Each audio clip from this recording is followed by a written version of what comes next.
Hello, friends, and welcome to another episode of It's Not All Rainbows. I'm your host, Lindsay Goodman. I'm a certified trauma recovery coach, and I'm a survivor of abuse in a queer relationship. Today's going to look a little different. If you're on YouTube, you already know I have a special guest today who I had the honor of meeting in Austin, Texas, not last month, but 2 months ago now, in Mhm. October. And as we were talking and sharing our stories with each other at the Narc Avengers meet and greet, we realized how similar our timelines and our experiences were. And we got to talking and we're like, we need to do some work together. So if you don't know Trey, he is, I was like yo underscore Trey on TikTok, Instagram. You also create on Facebook and is that it? YouTube? You too. Mhm. Okay, pretty much all the things. He also is the author of the Wellness Wheel Journal, A Journey to a Balanced You. And he has a course called Breaking Free from Rumination, How to Reclaim Peace and Clarity After Narcissistic Abuse. So if you've just left an abusive relationship and you're struggling with all those thoughts is taking up all that space in your brain, Trey is the one you're going to want to go to. Um, Let's go ahead and dive in. Tell us a little bit about your story. How did you get here to where you're out here creating content, doing one-on-one coaching, helping other people that are or were in the same boat as you? So my story is kind of a wild ride. I used to say that it all kind of happened by accident, but now I'm kind of starting to see that it's just been happening organically, really. But I grew up in Texas and the Bible Belt, and like I honestly I came from a really great home, but my environment that I was raised in, I was in not just private school, but I was in Christian school, which is very different. Raised in church, had a Christian home and all this. And there's just certain messages that you hear repeatedly over and over and over again while you're growing up that certain lifestyles aren't okay. Um, and I learned at a very young age how to either redirect what I was feeling or how to suppress what I was feeling. Because by the time I hit puberty age, I already know I'm a sinner and I'm going to hell because I start having these thoughts and these questions. So that really kind of started the whole narrative that I just believed that I wasn't good enough or that, I life was always going to be a struggle. There was these certain narratives that started to get ingrained in me. And I got to college and I met a phenomenal woman. And honestly, everything that I felt for her was completely genuine, still is. Our love was never a lie, it just wasn't the only truth. And it got to the point to where it was harming both of us for me to continue to deny who I was. And so I came out, did a lot of atonement with her. And 2 weeks after I came out, I met this guy. And you have to understand, I was never a member, obviously, of the queer community. So all I knew was stigmas and stereotypes that I've been taught, especially by people that have also never taken the time to get to know the queer community either. So I just knew, we'll just say negative stereotypes. So I thought that being 28 with kids and, wanting monogamy and wanting just a typical relationship, I didn't really think was possible or it was going to be very, very hard to find. So when I've met this guy that is telling me that he wants everything that I have to offer, like I bought it and not just like I completely invested myself into it, had myself convinced like I need to, because I mean, I wasn't even officially divorced yet. And so I was like, I was weighing the options. Do I want to wait and hope this comes around later? Because I shouldn't start dating until my divorce is final. I should wait. I should heal. And I put all of that aside and was like, no, like this is too hard to find. Like I can't risk like not finding it because I didn't want to go through all of this and end up alone. And that's my journey into the trauma bond. Really, that's how it started. And saw all of the red flags, chose to ignore a lot of them, knew there was a lot of lying and manipulation going on. All the things that we talk about, they happen: cheating, gaslighting, deflection, like literally everything. I didn't know about a lot of the stuff till after I got out of the relationship. And fast forward a couple months after the relationship's over and I'm no contact and I'm kind of moved on, I started sharing my story a little bit through a skit that's called Mind of the Narc. If you've ever seen the movie Inside Out, that was kind of like the inspo of it. I was like, I really wonder what goes on inside the mind of a narcissist. And so I made a couple skits on it and they took off and people started to see me. And I realized, like, oh my gosh, there's a whole slew of people that have been through this in the whole community. And it just, I stumbled into it and then I just decided to continue to share my story. And then it just hasn't stopped. It's just continued to grow. And I'm now in grad school getting my doctorate in occupational therapy. And I'm also learning about trauma recovery through that and realizing that my social media world and my education world are starting to blend already. So it's just, I don't, I've always said I'm going to continue to do this until I feel like God's released me from it, but I don't see that happening anytime soon. It just keeps getting bigger and growing. And now I'm here. Well, I'm so glad you're here. I know a lot of people are so glad you're here because, like you said, yes, Mind of a Narc is incredible, and you've got some other really good like ongoing skits, like the Narcissist Hotline, right? Is that Yeah, that's the really um popular one. And then the Yellow Mug Talks, those are my three most popular. I love those two. They're so good because you have this like variety of ways of delivering this very difficult conversation that we so many of us need to have, and they're Yeah, so creative. no thanks. Um, so yeah, we're so glad you're here. And I personally, um, as a fellow queer person who was abused in a queer relationship, which was also it was both of our first queer relationship, like this is a very big, very real thing that's happening. And while we know that it happens across the board, and we're not going to say that it's worse one way or worse another way, um, we're out here, like you said, like it's, we're thinking like, oh, someday it'll be the end and I'll have done what I've done to help and then that'll be it. But it's just like you talked about with things blowing up, it's just this continued calling and this realization that this is happening every day, all the time, everywhere, all walks of life, and we're in it. Oh yeah. So talk to me about like the coming out late aspect, because you and I both had the same situation where we came out late. We had been in a heterosexual marriage, we had a child or children. hmm And then like what do you think, like as you got into this queer relationship, what were some things that were harder for you to understand? Because we were all like we see it in movies, we hear it talked about, it's a man abusing his wife, period. Like that's what we hear about. And it's a certain kind of abuse, which is like he comes home, he's mad, he puts her in the hospital. That's the only thing that like most of us grow up knowing about abuse. So what are some things that happened that you were like afterwards you were like, oh yeah, that was abuse, or that you were sort of like making excuses for? And then not to blame you because we all know how that goes. And then what are also some things that you didn't understand about being in a queer relationship because of stereotypes you had heard, and like maybe you were like, oh, this is just normal because it's we're two men, or for me it was like, oh, we're two non-men, so this has to be the way that it is, when really looking back we're like, actually that's also just abuse, and it's really bad. Yeah, I think I'll kind of start with the last question because that's what set me up for not realizing I was in a lot of the manipulative situations that I was in because he definitely took advantage of my my naivety and my ignorance at the time.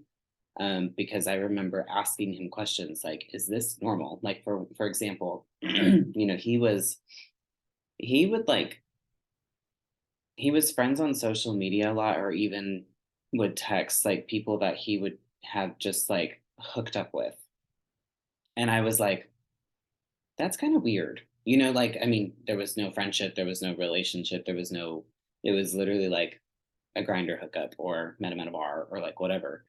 And I remember asking him, I was like, is that normal, like in the gay community? Like, that you like stay friends with people that you hooked up with? Because again, I didn't know. I didn't know if the rules were different in the queer community versus, the straight community. And he was just, oh yeah, it's normal, blah, blah, blah. And I even remember asking why, and this was not my mistake. I asked why and then gave him an answer because I was like, well, why? Is it just because like, you know, there's the queer community is like small, like is that like the reason? He's like, oh yeah, like that was a mistake. Like if you're asking people questions, like don't offer them an answer, let them answer it. um, but I was just trying to make sense of it in my head. So that's a prime example of just, and by the way, that's not normal. Like, at least not in my situation. Like, that's, like, I'm not I homies with agree. people I hooked up with in my whole face. Like, that's not normal. Normal. I don't think it's really normal in straight relationships either. But I didn't know, and so I would ask questions like this, and like, oh yeah, it's normal, or yeah, it's normal. He was friends with a lot of his exes, still friends, um, and even ones that I could tell.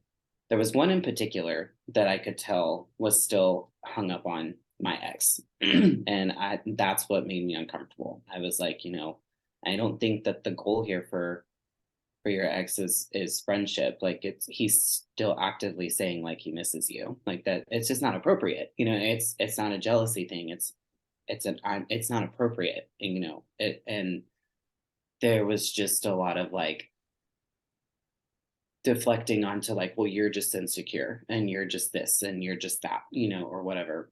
Because I do have, well, not anymore. At the time, I lived in insecurities. I still struggle with some insecurities now, but I lived them, before. And like, it was my identity. I've never felt like I was handsome. I've never felt like I was sexy. I've never felt like I was attractive, or like the physical aspect. I've always been very, very low on the confidence level, and just kind of feeling like I wasn't good enough for someone. So that was thrown back at me quite a bit. And um, the thing that I didn't really realize that I was going through abuse, like emotional abuse, until the day after I kicked him out. So, and the night that I kicked him out, we had gotten into this big fight while he was at work, and he went out to the bar instead of coming home and like dealing with the issue. He went and partied with his friends,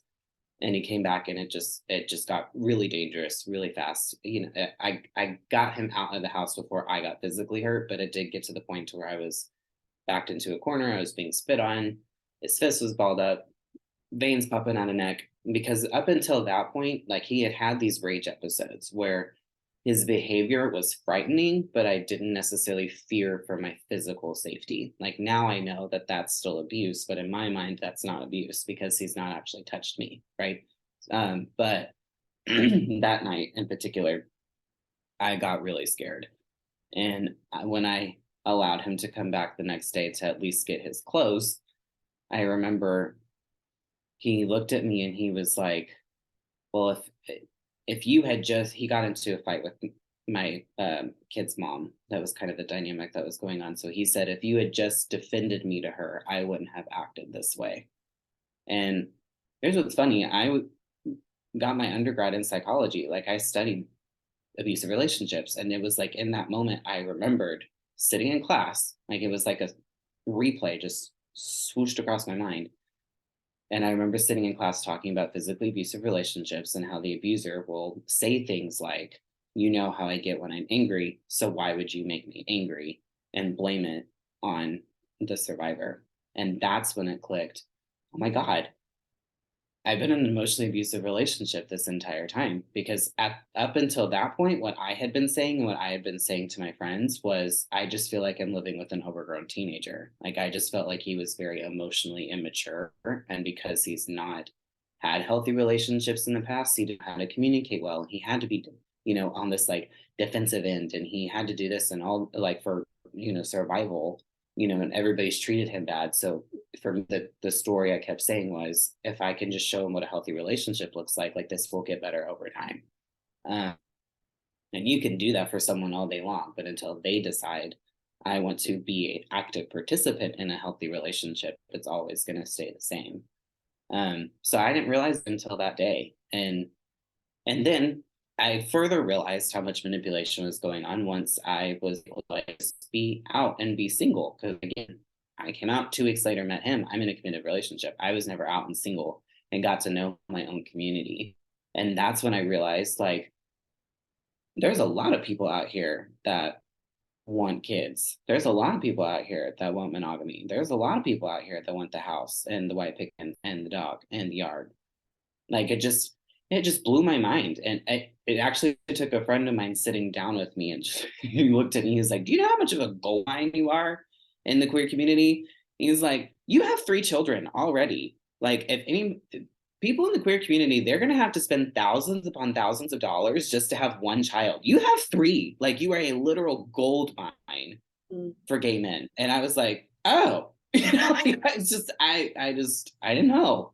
And that's when again, as I'm living my life as a single gay man, that's when I started really like, it's not normal to like add your hookup buddies on your Facebook or whatever. Like, it's not normal to, be friends with your exes just because we're queers. Like that, like there were so many things, like the rules actually are not that different in dating in the queer community.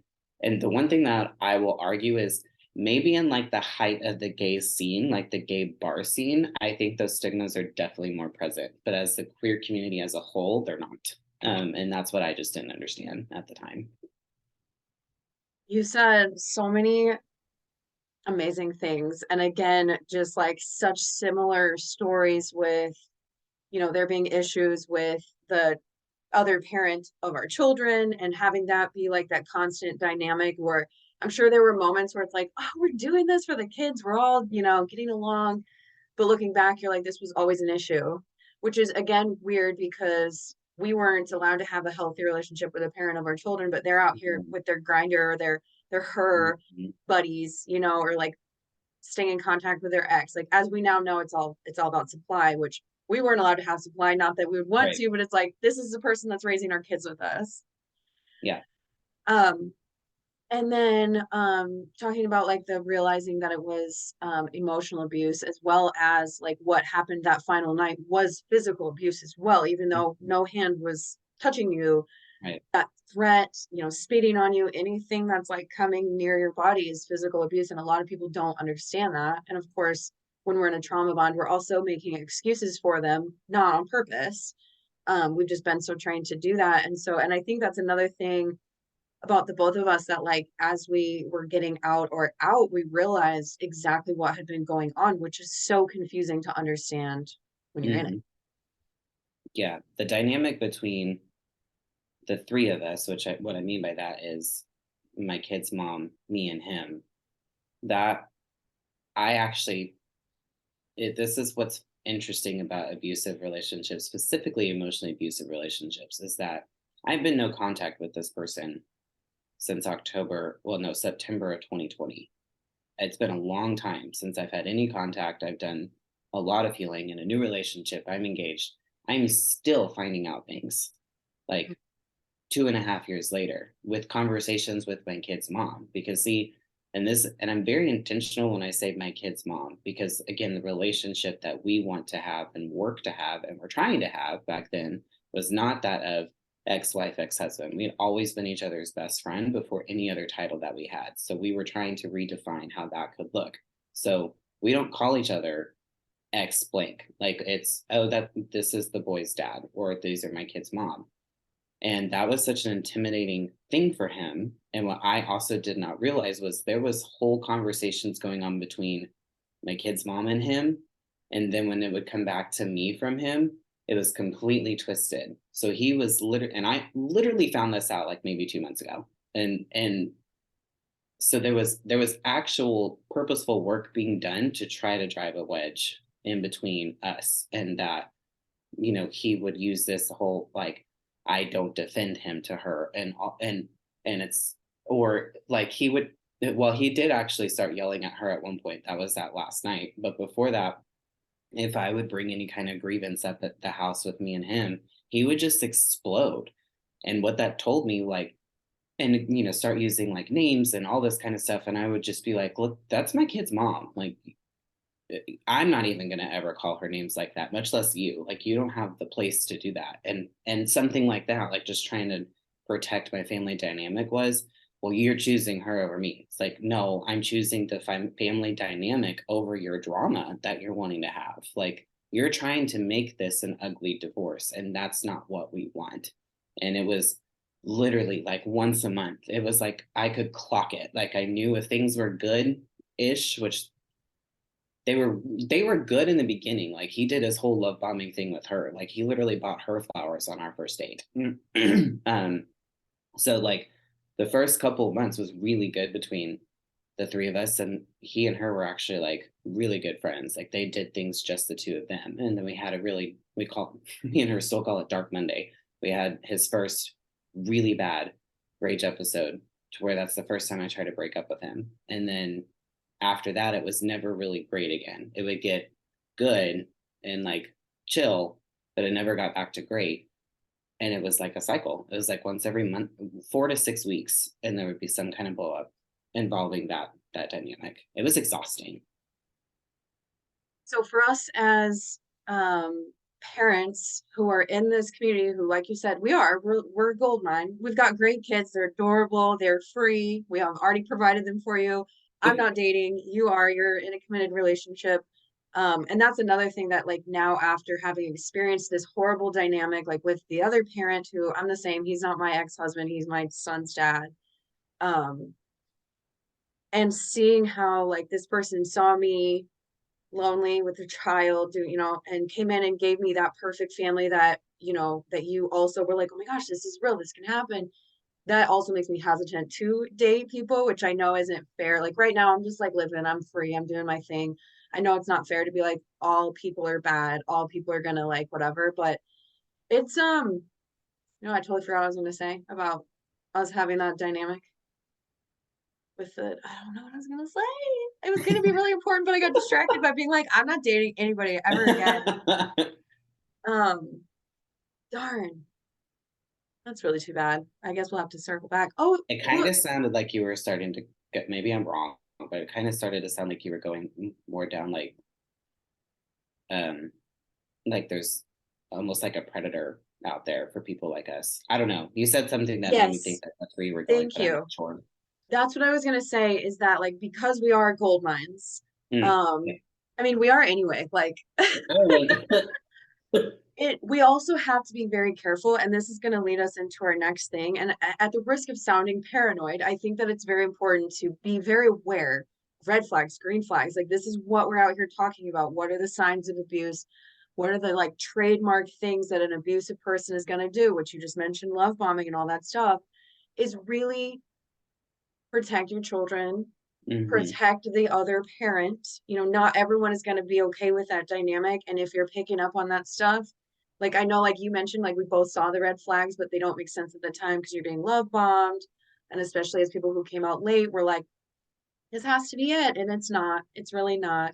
So, really, I think both of us would like to send that message of being like, hey, not everyone is going to be good for your family.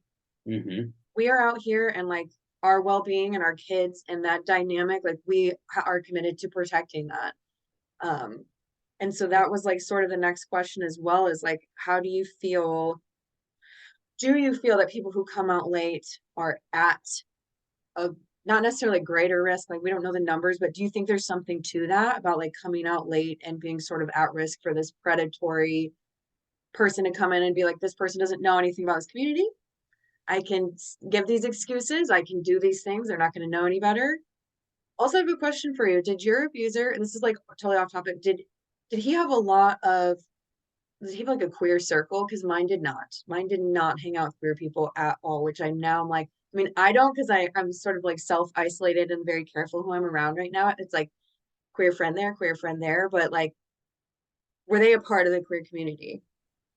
So yes, like he was part of the bar scene, but you had to keep in mind like he was from a very rural part of Texas where there was literally one gay bar about 45 minutes from where he lived. So the queer community there was already kind of small as it was. Um, but he hung out with them at the bar. I think there was a couple of times maybe that I know of that he hung out with them outside of it, but it was kind, but again, it was kind of one of those things like as soon as we started dating, he didn't talk to them anymore. So I don't know how much of it was for attention getting or versus like friendships in general just was not a sustainable thing for him. He literally had one friend that he had had longer than 5 years, but it's funny, every friend that he talked about, he made it sound like they were his best friend and they've been together for so long, or not been together, but been friends for so long. And then I find out they've known each other for 5 months. And I would even say that, like, you talk with this person like y'all have been friends for years and years and years. And he's like, oh, it just feels that way. I'm like, okay, again, he had an explanation for everything. So I'm like, okay, I get that. I've made connections like that before. Um, and as far as the coming out late part, I don't know. I know that coming out in general, like when you're newly out, I think is one of the most vulnerable times in a queer person's life, because I think that there's predators out there for newly out people, period, in a story, because they don't know the community yet. And again, there's the stigmas and there's all of this. And the reason why I believe that is because my ex had a habit of either dating closeted people or people that were freshly out. So that seemed to be like an MO for him. I was the only person that he had dated with kids, but every other person that I knew about, according to him, were either freshly out or they were still in the closet. And I think he definitely took advantage of that naiveness, because I think when you just come out, I think there is this really deep longing for acceptance of this community, and you're wanting to be accepted by, you want it to be your community, and then you're craving that acceptance, because and I can't speak for all queer people, but I know I can speak for a lot of them, especially the ones that were raised in the South. We're fed this message over time that our life is not going to be blessed, that we're damned. And even though they don't come out and say it, I think there's an internalization of, I won't ever be happy as a queer person. I won't have what I want as a queer person, because how can I be blessed and damned at the same time? Like, and so then when you finally make that decision, and whether you are 15 or whether you are 55 with a whole ass family and whole ass life, like, there are sacrifices that are made to coming out of the closet, because you're going to lose something. You may not lose your whole family, you may not lose all of your friends, but you're going to lose something, whether it's reputation, you will lose certain friends. Like, it just very rare that doesn't happen. You will lose a member of the family, because there's always that one person that's in there that's got to make the scene about it, regardless of what everybody else is saying. Like, there's always some sort of loss that happens with a coming out. Now, there's a lot of other things that are gained, but when you're going through that time of fresh sacrifice, it's like there's this heightened need to be accepted and to be wanted, unless your worth is so well established that you don't need that. You're good just the fact, like, you know what, I've accepted who I am, and I think the coming out late aspect part of it is, again, with the stigmas, once you hit 30 in the queer community, according to the stigma, you're old and you're not desirable. And if you have kids, you can't just do what you want when you want with whoever you want. You can't go out to the bars every night. If you want monogamy, well, that's not what people want. They want open relationships, or they want polys, because those are very glamorized in the queer community, in my opinion. So I think when you're older, it's just, you have, in a way, more baggage. And I don't mean that in a negative connotation, but you have more things that you're a whole package. That's probably a better way to say it. Instead of baggage, you are a package deal. So it's not just you, it's, I need someone that accepts me, that accepts my kids, that accepts the dynamic that I want. And that's going to be more difficult regardless of what kind of relationship you're in, whether you're going for a straight relationship, a queer relationship. It doesn't matter. That's just hard, and that you have a lot more to lose and you have a lot more to protect. But again, I think because of the stigmas, I think I made it out like this is going to be harder in the queer community, and it just made me very susceptible. That the moment that I heard that, yes, I accept you and everything that comes with you, I was like, done, sign the check, I'm good, I'll deal with everything, because at least I'm not alone. Yeah, totally agree with everything you said. And like when you're talking about that acceptance and wanting that acceptance from another queer person, it's also like wanting to be seen as queer, which I think a lot of single people, and of course we know bisexual people too, that are in heterosexual presenting relationships, because they are queer too, and they're out here and they're Mm-hmm. valid and important and we love them. Like, we don't feel seen as queer. We don't feel like we can come to the party, we can show up at Pride, we can do all this stuff. Like, I'm a single person that like no one has ever looked at me and been like, is she queer? Not ever, not one time, you know? And so it's like, you know, after that relationship and being like, I've been living for 30 some years, I had a kid with a dude, I bought a house with a dude, I did all the things with the dude, all the things that I was quote unquote supposed to do. Now I'm going to do this. And we dive into it and we want, like, again, accepted and seen by that other queer person who may or may not be safe for us and then be seen by other people. Like I can remember that feeling of like telling each friend, and then like you said, either you lose that friend or that friend is like, I see you as a queer person, I support you. And it's like you're gathering like, I don't know, treasures from like you're on a pirate ship and you're gathering treasure from here and you're like, yay, seen as queer treasure, seen as queer treasure. And it's hard and it makes sense that we feel that way. Absolutely. Because like you said, we never thought that we could have that.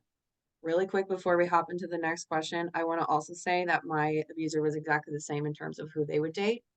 Mm, Like it started off like two queer people dating, but it got progressively like, I need you to have less and less and less experience. Like maybe you've never even thought about another being with in a queer relationship. Like we're gonna just keep like, yeah. um. So I think that that's actually something I've seen glorified a lot on TikTok of people being like, I'm after the straight girls, I'm after the like whatever. And I think that, at the risk of being, called, the wrong, I don't know what, but that's something that we kind of want to look out for because Yeah. that's like someone being like, I saw the other day a guy was like, I only like girls who've never been with another man. So they're talking, you're probably looking for someone pretty young. Like this is a red flag. We want to like dive into like why that is and what's that path like why is that the only thing you go for? Hmm. So keep an eye out for that, right? Yeah. Well, I If they're agree because telling you. I think at some point it ultimately for me what it comes down to is some sort of control. They can control the narrative if Mhm. you don't have one. If you don't have your own narrative and your own identity in the queer community, then they can create it for you.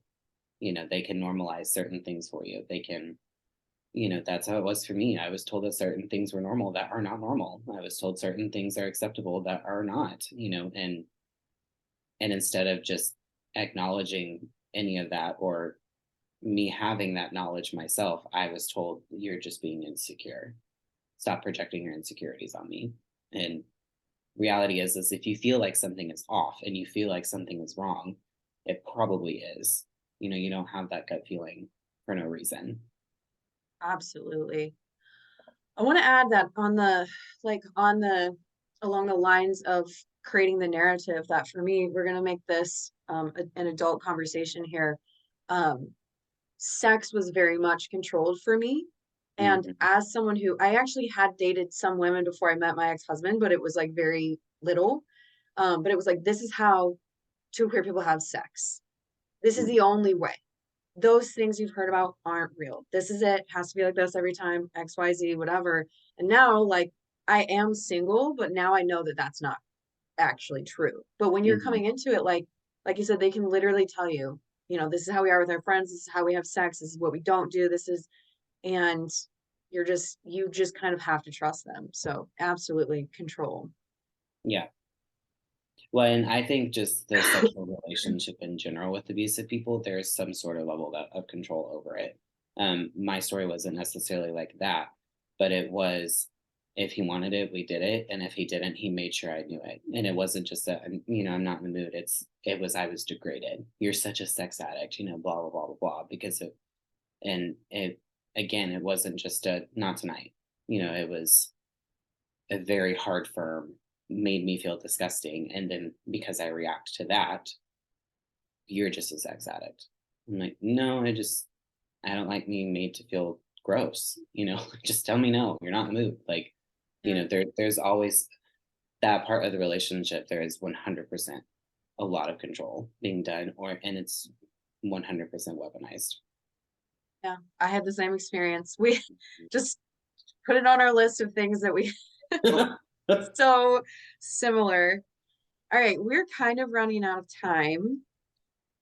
Um, we were going to talk about some of the stereotypes that we hear about in the queer community that can be harmful. I don't know if there's like a quick um like understanding like now as survivors, like how we understand some of those like trademark things that we understand like as a community, we're like, oh, this is how it has to go, that we now know can be signs of abuse. I know a lot of people get defensive when I'm like, love bombing is abuse, slow down, don't U-Haul. A lot of people are like, actually, I did it and it was okay. This is okay. You know, people are really resistant to hearing about that, but like there's some really dangerous aspects. And again, it's not queer specific.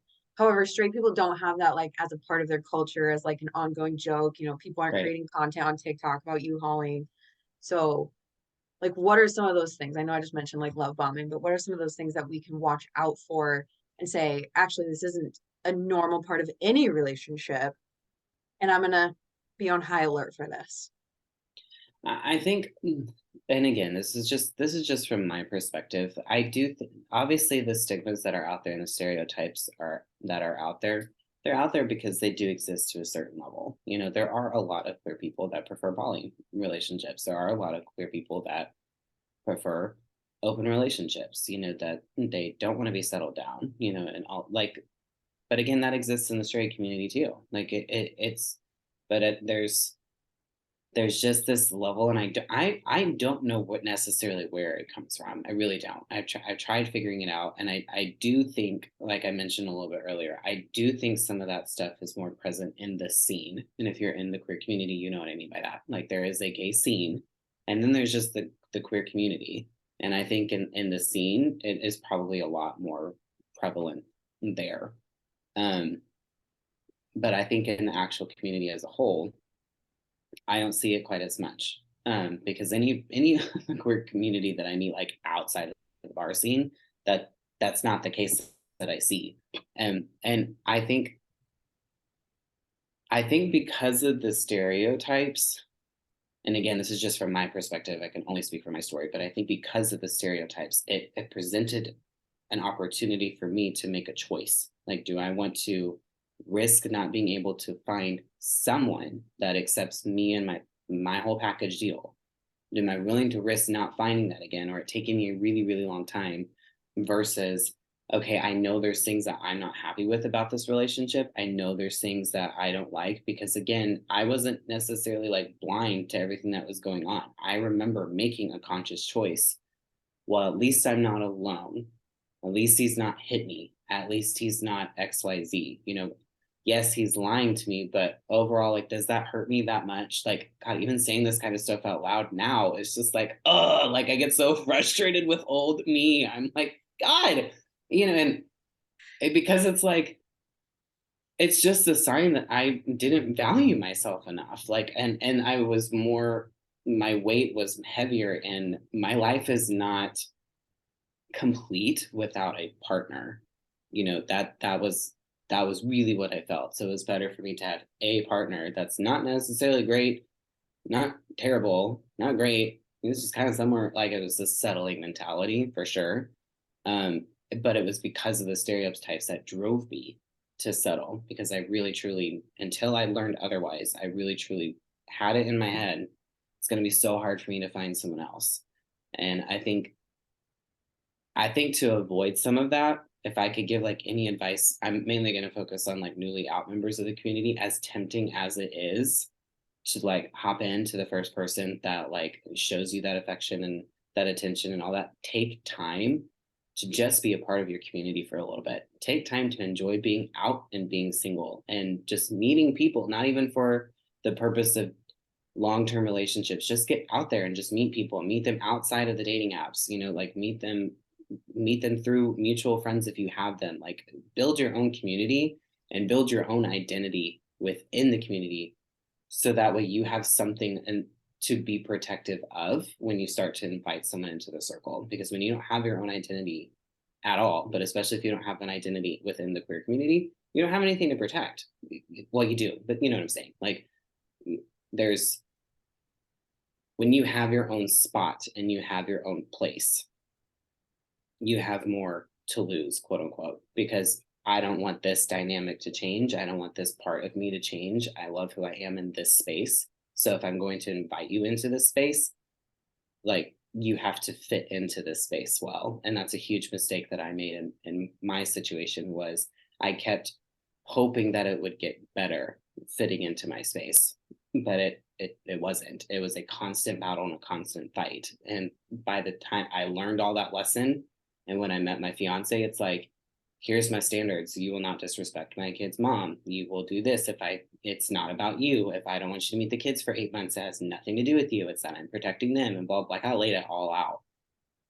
And if you're not okay with any of this, that I respect that, but that means that we have nowhere else to go, and you because I had my standards, I had my place in the community. I'm a single man with 3 kids, and I have my kids 50% of the time, which means I can't give you 100% of mine, and I had that, and unfortunately my standards came from because I had the opposite, and I know how bad that was. And I'll I will check you off the list. Nope, sorry, that's not gonna work for me. Like I would rather do that now at this point. That's the headspace that I was in because I had that experience, unfortunately, a negative one, not just one I built myself to protect. Yeah, same. I hope that answered that question. I feel like I got on a random rant.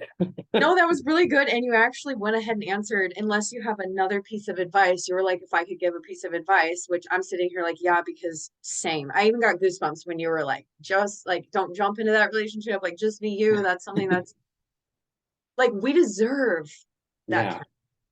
And it's the same with like being single after abuse. Like, I don't know how long you were single, no judgment, but like, I'm like, I deserve this time to be single. And we deserve that time when we come out late again, whether you're 15 or 55, to be like, whoo, all right, now who am I? I don't want anyone else mhm, affecting, because as you were saying that, I was like, yeah, I built my queer identity after I left. While yeah, I was in it, it was being built for me. I was told who yeah, I was, how to identify, what I liked and didn't like. And now I'm like, this is who I am. This is how I'm going to dress. Like, I was told how to dress, how to look, how to carry yeah, myself. And now I'm like, I'm going to do this or that. And whatever feels good, I'm going to do that. So, very, very important advice. Is yeah. there anything else you want to share with people before we do our little special announcement? I think if you have gone through this and you're listening to this, one of the things that's really difficult, and I get asked this question quite a bit, is like, what do you do about like this need for justice? Because the problem with emotionally abusive relationships is that there's very little justice that comes with it because you can't see it. And it's really hard because you have this part of you that wants people to just know who this person is. You want to expose them, you want to do that, and you have all of this stuff. And the thing that was a 100% mindset shift for me was when I realized that my own redemption was my justice. I always tell people, do what you need to do legally. Like if you can take legal action and that's what you really want, then do it. But understand, like your redemption is your ultimate justice. It is taking back your life one piece at a time. And maybe for the first time, really defining who you are. I know for me that that's exactly what it was. Like I was really able to, for the first time, to say, this is who I am. This is what I want, and I'm not settling anymore because this is too important for me, whatever picture I had laid out. And just focus on your redemption because they're going to be who they are. And at this point, it doesn't affect you anymore. Like it's not about revenge, it's not about getting back. It is about you and reclaiming your life and finding your own redemption. And that's your ultimate justice. Absolutely. So well said. Okay. So, Trey and I have an announcement. This is the first time we're saying it out loud. I know. So, do you want to share it? Okay. So we're actually really excited to announce that Lindsay and I are actually going to be starting our own support group. It's called Polishing Off the Rainbows, and it is for the queer community, and it is a support group for abuse survivors. We're going to be starting it on January 21st, which is a Saturday. It's going to start at 4:30 Central Time. We're going to have all the information on all of our platforms, and our goal as of right now is to start doing it bi-monthly. So we'll be doing it every other Saturday. That's the goal right now. Obviously, if that changes, we will definitely let you guys know. But that is when we are officially launching it, is January 21st. And all are welcome that are part of the queer community. And there's no, you know, real guidelines to it, I guess. I don't really know what the word I'm looking for. All we expect is for you to just show up and to know that you're not alone and to know that you're loved and that you're seen and that you do have a seat at the table when it comes to abuse survivors. That's the whole reason that we're doing this. Absolutely.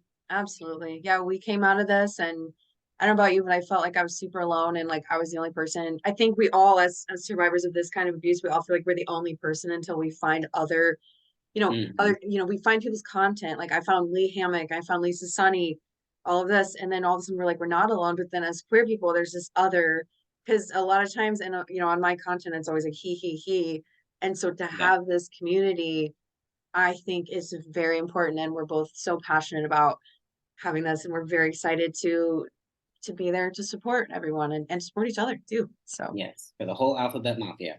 that's Whatever. right. Well, all right. Stay tuned for more information. Like Trey said, we'll be starting January 21st. We will start sharing information on our social media probably at the start of the new year. So keep an eye out for that. Again, if you don't already follow Trey, which in my opinion it's an absolute must, he is I was like yo underscore Trey. So look for him there. And again, Trey, thank you so much for coming on and having this yucky but also important conversation with me. And thank you to everyone for hanging out with us for the past almost hour. Take care of yourselves, drink some water, and I will be back next week with more. Bye, y'all.